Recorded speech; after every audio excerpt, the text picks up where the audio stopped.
Yang penting itu dia pas nyetak sesuai dengan standarnya, ya. Dan yang penting lagi apa? Yang baca. Mau alatnya 50 juta, 100 juta, kalau yang baca bego ya sama aja, ya. Oke, jadi boleh kita minta ke pasien ya, kita jelasin bahwa ini akan dilakukan pemasangan rekam jantung ya. Jadi bukan kita setrum pasiennya, tapi kita hanya menangkap aktivitas listrik pada jantung pasien. Boleh salah satu mas. Jadi prosedurnya kita jelasin dulu kepada klien kita, pada pasien kita bahwa kita akan melakukan pemasangan ini alat rekam jantung ya. Alat rekam jantung ini kita minta pasien untuk posisinya idealnya adalah posisi supine ya. Dan kita kasih tahu bahwa aksesori jangan ada yang logam-logam, handphone ditaruh dulu ya. Kalau ada kalung, kalau ada gelang ya. Kalau misalnya pakai tali pinggang dilepas dulu ya. Sepatu boleh dilepas ya, nanti pakai kaos kaki boleh mas, silakan. Siapa? Ebi aku saling dulu. Silakan ya. Ya. Boleh lepas sepatu dulu ya. Oke, udah lepas sepatu. Tolong dong lock dulu kamar. Terus jangan lupa sebenarnya ada yang ini ya, yang standar aja boleh pakai ECG gel ya. Atau kalau misalnya ini nggak ada, teman bisa pakai tisu atau alkohol basah ya, alkohol yang swab gitu. Untuk apa gunanya? Ini mempermudah untuk menangkap hantaran untuk EKG-nya. Oke, nggak apa-apa, nggak harus lepas. Kalau misalnya mau lepas kaos kaki boleh, kalau nggak nanti kita singkap aja dikit. Boleh, sini silakan. Ya. Ini tangga. Jadi kita edukasi pada pasien, nanti itu kan akan ada ini nggak? Ada apa namanya, logam-logam nggak ada ya. Nah buka aja bajunya tapi nggak usah dilepas, di ini aja biar dada yang kelihatan. Nah itu ada, kalau pasien ada pos dalam singkap dulu boleh, sini baring aja sana. Nah izin ya. Yang kenapa dong? Nggak lama nggak ya. Jadi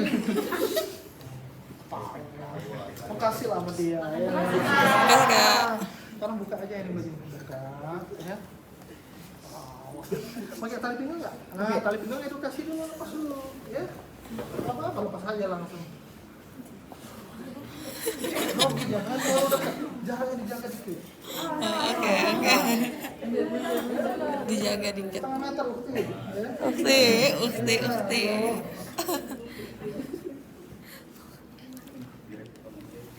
Boleh, silakan. Nah, biar nggak jauh palanya. Ya, oke. Sekarang disingkap maaf ya. Pas dalamnya disingkap sampai dada. Disingkap Ke atas. aja. Ke atas. Ini. Nah, Dari ini. bawah ke atas. Dinaikin. Atas lagi sampai sini nggak apa-apa. Oh, enggak izin ya. Nggak apa-apa ya. Kan dikasih tahu ya sama orang-orang. Lagi ya. Lagi sampai dada. Maaf ya. Lagi. Belum itu. Nah, jadi yang terpenting kalian orang kawan deh lah sebenarnya ya. Jadi ada lihat di sini yang terpenting itu kalian harus bisa melihat ya. Nah kan bisa mengukur kira-kira ICS 1, 2, 3, 4 kan harus tahu lokasinya ya. Kalau misalnya satu kan melayang gitu, berarti langsung cari di sini ya. Ini 2 ya. Sini deket dong. Nah, tadi katanya nggak boleh deket dong. Dia udah hilang groginya, boleh ya. 2, 3 ya. 4 berarti di sini. Nah, kan kita udah tahu nih, di sini berarti ICS 4. Nah, lihat berarti di sekitar sini kita bakal naruh, oke? Jadi nanti bakal naruh di situ. Kita minta posisi pasien ya. Nah, kayak gini. Tangannya buka. Terus ini iPad siapa nih? Hati-hati jatuh. Ini kaos kaki maaf ya aku singkap ya. Jadi kaos kaki emang tinggi kali ini kali ini. Oh, ini tinggi betul ini. Lepas boleh ya udah. Nah, dia tahu bit. Paling dulu. Oke kayaknya ini ya, maaf ya, posisinya kayak gini, tangannya kayak gini tadi. Oke, dibuka ya. Biar mudah, tapi harus sesuai dulu mana yang mudah kira-kira. Kalian mau pasang prekordial dulu boleh, ekstremitas dulu boleh. Nah, jadi lihat di sini. Jadi jangan patokan pada warna ya. Iya. Kan tadi aku udah bilang ini ground ya, kalau misalnya M ini ya. Terus dan ini patokan siapa itu bro? Nah, ini ada Ada warna tapi jangan hafalin warna, tiap alat tuh beda. Jadi ada kode adik-adik. Kalau R itu berarti di lengan kanan, berarti di sini. Kalau L di sini, kalau N itu di kaki kanan, kalau F itu di kaki kiri, ya. Di pergelangan semua. Sekarang mana yang ada dulu kita pasang, ya. Kita boleh bantu saya? Siapa namanya? Oh, Daniel, ya kamu. Coba bantu saya, kita bentar ya.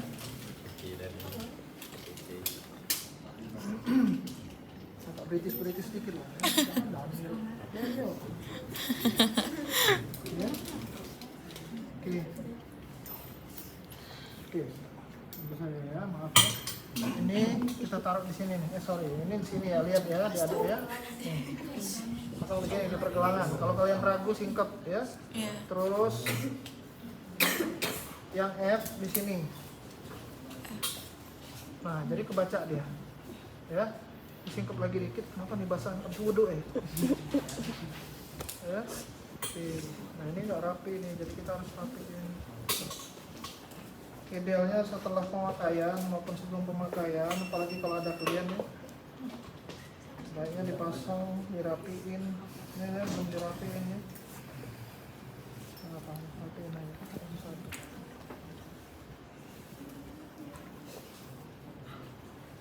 Jangan mulai ngerekam dulu, kan ininya direkam. Direkam lama sampai. jadi ini kan kita ngerekamnya pas udah jadi aja.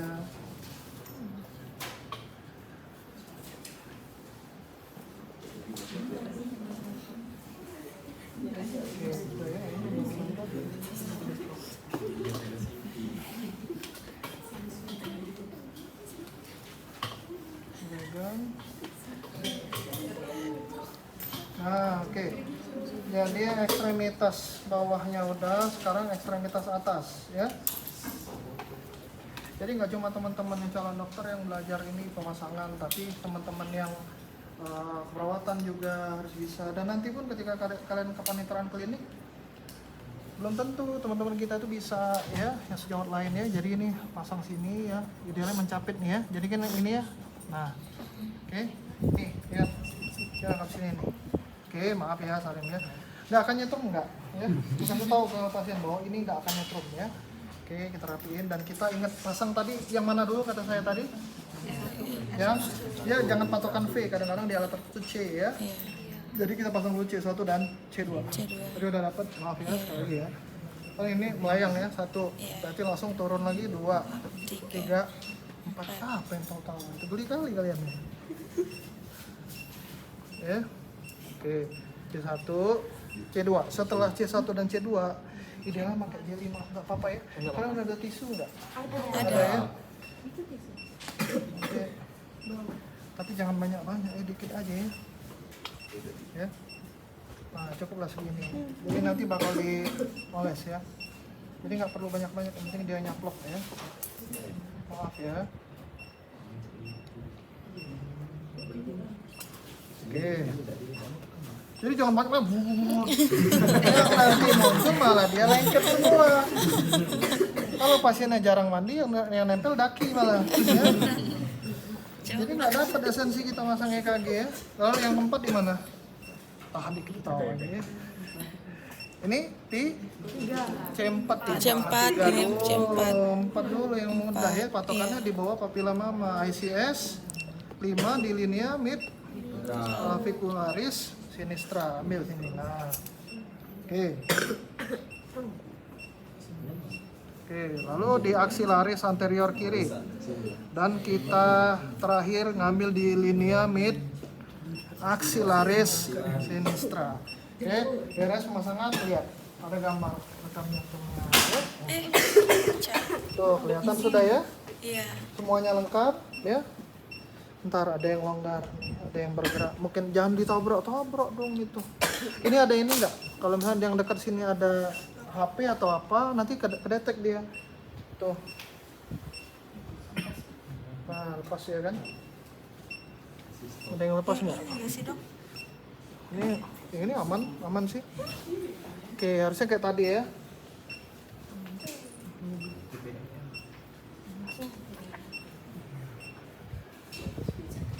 Jadi kalau misalnya dia udah muncul kita cetak. Oke, ingat kalau mencetak gambarnya cetaklah pasti dia paling bagus ya. Jadi nanti hasilnya bagus. Oke. Coba ya. Jadi nggak ya. Oke. Nih sekalian aku mau nunjukin ya kalau gambar kayak gini ini nggak layak baca. Kenapa? Dia ada wandering ya, ada bergerak ya. Untuk lead prekordialnya layak baca. Jadi ini yang aku bilang tadi, dia bakal nyetak untuk 10 detik ya. Yang ini jangan dibaca, apapun kesan dari dia jangan dibaca. Jadi kalian yang baca sendiri. Oke. Ini contoh. Ya, ini nggak layak baca ya. Oke. Tarik napasnya perlahan ya. Relax, pasiennya pastiin lagi pemasangan udah pas. Oke. Mari ya.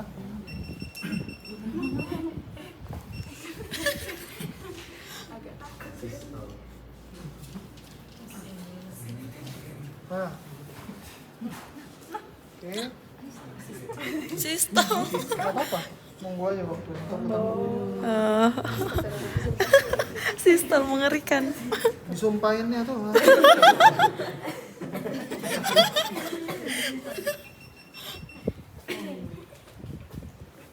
Oke. Mulai kretek ya. Oke, jaga jaraknya dikit ya. Jangan-jangan dia nangkep tuh ada HP atau apa gitu.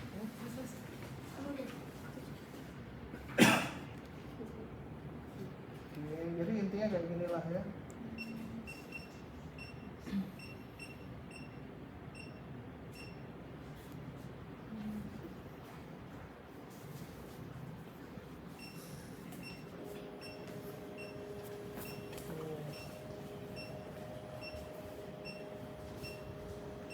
Ini sebenarnya cukup representatif ya, jadi gambarnya normal. Dan aku mau ngasih tahu lagi, yang penting ketika kalian mencetak rekam jantung, lihat ini 10 mm, 25 mm per second, milimeter per second. Jadi apa nih maknanya? Kalau 10 mm per milivolt, ini teman-teman lihat di sini. Lihat, ini 10 kotak kecil kan. Nah, ini adalah standarnya bahwa kita nyetak tuh udah benar kalibrasinya. Untuk voltase udah pas. Dan untuk kecepatan harus 25, nah lagi bagusnya 25 mm per second. Artinya apa? 25 mm itu artinya kan berarti 25 kotak kecil. 25 kotak kecil itu artinya adalah satu detik ya. Nah ini gambar yang bagus nih ya. Oke ya, oke gambarnya. Jadi kaidahnya adik-adik udah melihat dari sini. Oh ini pemasangan benar. Kenapa pemasangan benar? Lihat di sarapan 2, 3 AVF. Ini positif semua defleksinya. P dan KRS-nya semua positif. Lihat di AVR. AVR itu kan tadi saya bilang di mana? Di kanan barang kita, dan dia berlawanan sama arus listriknya. Kan impulsnya mulai dari atas dari SA node sampai ke apex ke ventricle kiri, itu area dari V5 V6. Harusnya kalau misalnya dia di AVR, lokasinya dia dijauhi listrik kan. Kalau dijauhi listrik berarti berkebalikan. Artinya dia akan negatif. Maka EKG yang benar ketika dicetak adalah AVR-nya negatif. Oke, lihat V1-nya. V1 ini bifasik ya. Nggak selalu kelihatan pas ya, tapi yang benar itu V1 itu gelombang P-nya ada positif, habis itu negatif. Karena dia dari atrium kanan dulu baru ke atrium kiri. Itu syarat EKG dibaca benar ya. Dibaca. Oke. Mungkin untuk pemasangan ada dokter itu. Ada tambahan dok? Mungkin cara baca kali dok ya? Kalibrasi udah dok. Kecepatan sudah, mungkin Pak Guru Rizky bisa tunjukkan apa yang terjadi kalau speednya jadi 50. Jadi mari kita mainkan ya ini. Misalnya salah, standar 50. Bukan salah sih, karena pada waktu-waktu tertentu kita perlu melambatkan gitu, supaya kita bisa lihat dengan jelas. Tapi kalau standar itu kan 25. Tapi kalau settingnya 50, nanti lihat apa yang terjadi dengan gambaran EKG-nya. Nanti tampilkan juga yang 25 tapi setengah gitu. Oh, oke dok. Jadi mereka bisa lihat bedanya. Kalau kalibrasinya salah, nanti kita bisa terpengaruh penilaian kita. Kita anggap itu bradikardi misalnya, lambat jantungnya, padahal sebenarnya hanya kesalahan atau perbedaan dari kecepatan kertas. Nah ini ya kayak kata dokter Edo tadi, ini doknya samainin dok ya. Nih kalau misalnya tadi kita standarnya adalah 25 mm per second kan ya. Gimana kalau seandainya dia jadi 50? Kita lihat. Nah. Langsung aja, kurang ya.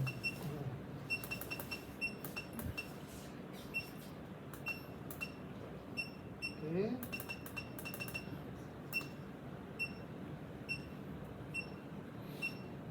Oke, kalau 50 mm per second, adik-adik tadi coba lihat ya. Nah, yang ini perhatiin. Jadi berarti kan 25 mm per second adalah 25 kotak kecil dia 1 detik. Nah, kalau ini kita cetak gimana kalau dia 50 ya? Tuh. Jadi Dia kan besar-besar. kayak ini udah Seolah menjadi seolah-olah jantungnya menjadi seperti lambat. Padahal itu karena kecepatan kertas yang berbeda.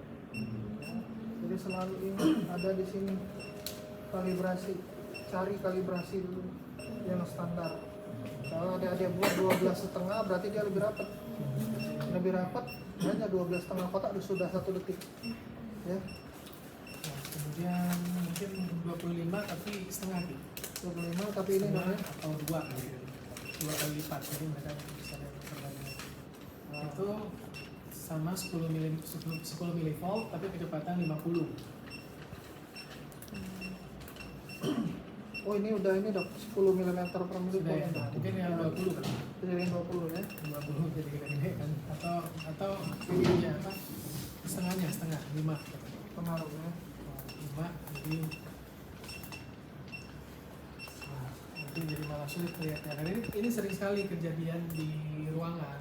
Kadang-kadang perawat kita mungkin sudah lama nggak praktikkan alat itu, atau sudah lama nggak dikalibrasi, kemudian settingan di awal juga disetel tidak standar. Jadi kadang-kadang ngelaporin ke kita, wah ini kok kecil-kecil bisa dibaca gitu ya.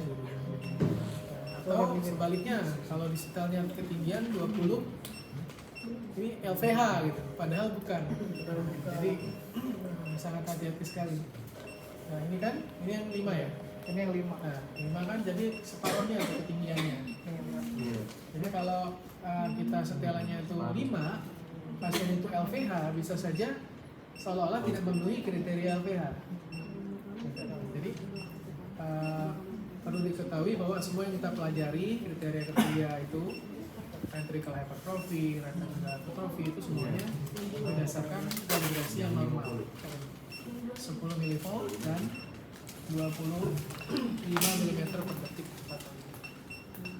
Nah, mungkin kalau dia punya pena, tolong tulis aja di situ mana yang, atau ada biasa tulisannya ada di situ, dilingkarin aja tulisannya 25, 50 dan ini selalu patokannya ya.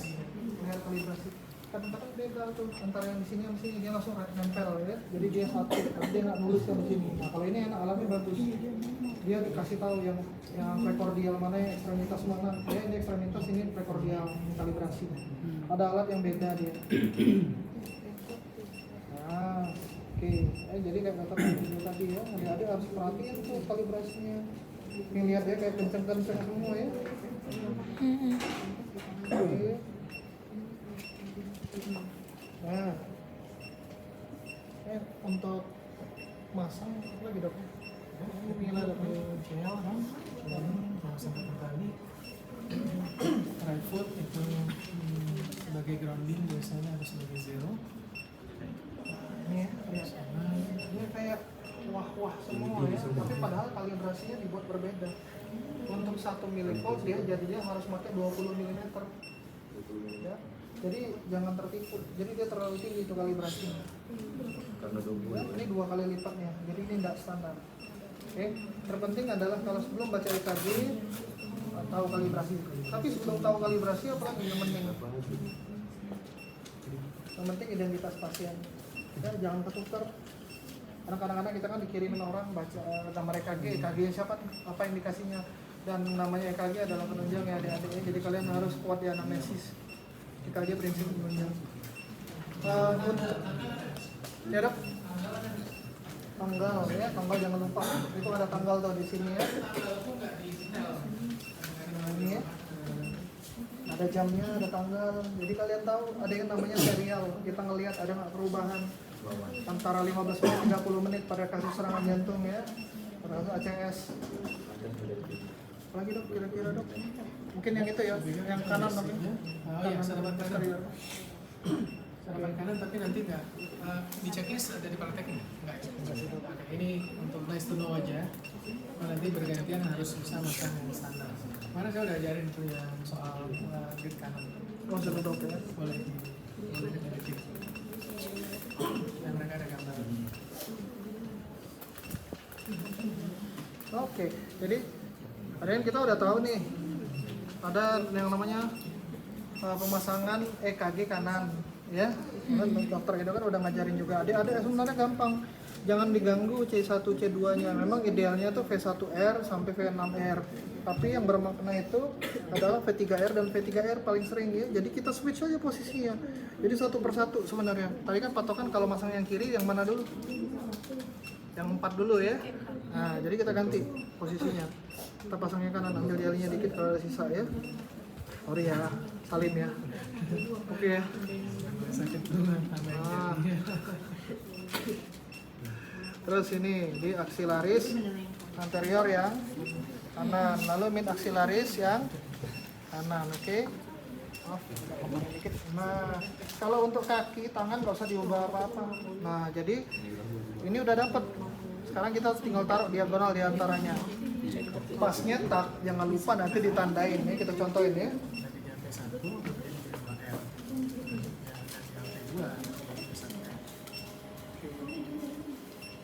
Ada pena, ada boleh saya pinjam pena?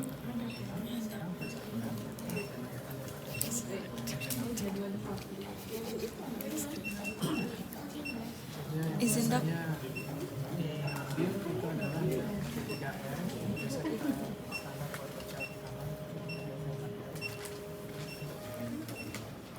Lihat.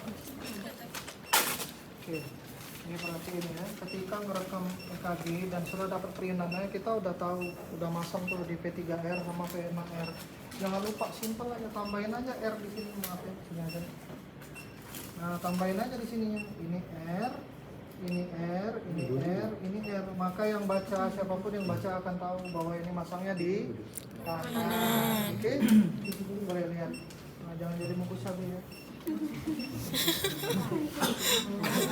Mana lagi udah kayaknya yang belakang ya dok ya. Ya, pada umumnya kan jantung manusia itu di kiri ya. Tapi ada beberapa orang jantungnya di kanan.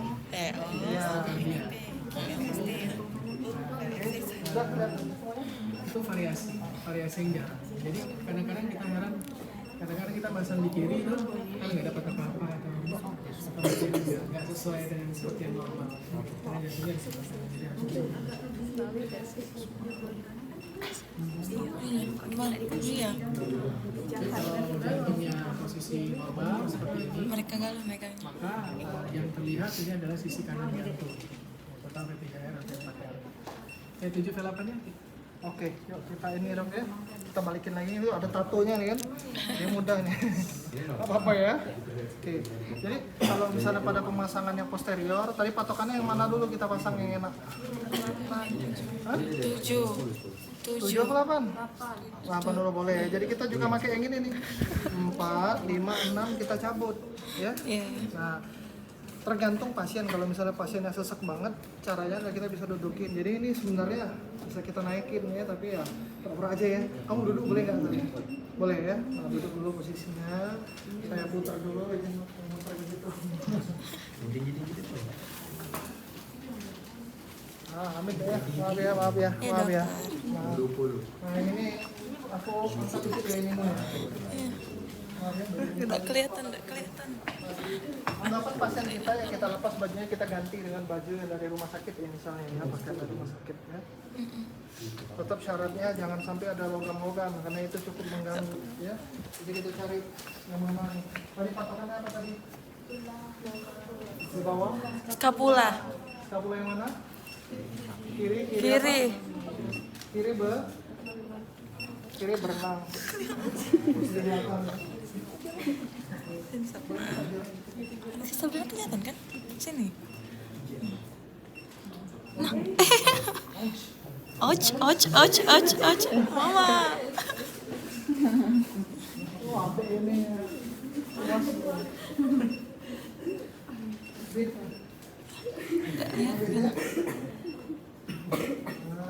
Lihat. Satu aja lah kayaknya ya. Salim aja lah. Nah, maaf ya salimnya. Jadi ini kita posisikan biar rapi. Terus patokannya tadi adalah mid scapularis kiri belakang ya. Ada C4, C5, C6. Yang mana dulu yang udah?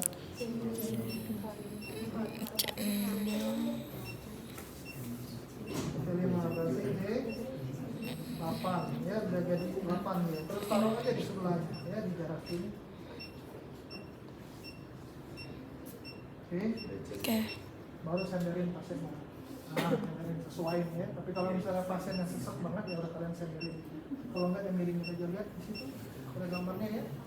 Ada rekam. Udah, cain. Nah, oke. Oh, soalnya kenapa itu? Kalibrasinya dalamnya udah balikin lagi kan? Oh, ya oke. Lihat di sini, maaf ya, ini frame 4, C5, C6 toh. Nah, itu nanti dicoret, boleh. Coret namanya? Hah? Waduh, musuh Barcelona. Jadi, P4 coret jadi 7, P5 coret jadi 8, P6 coret jadi 9. Nah, ya boleh. Ya, oke.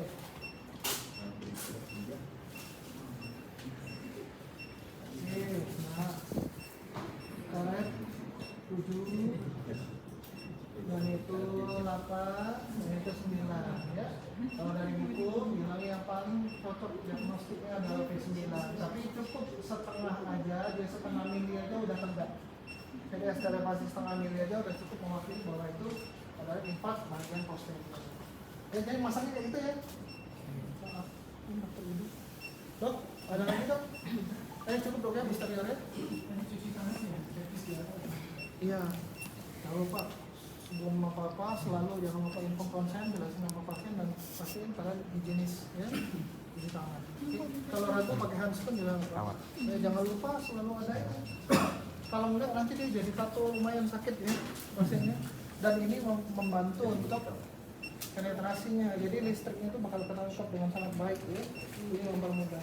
Ada pertanyaan di sini ada ya? Kalau cetak lagi ya, jadi bisa di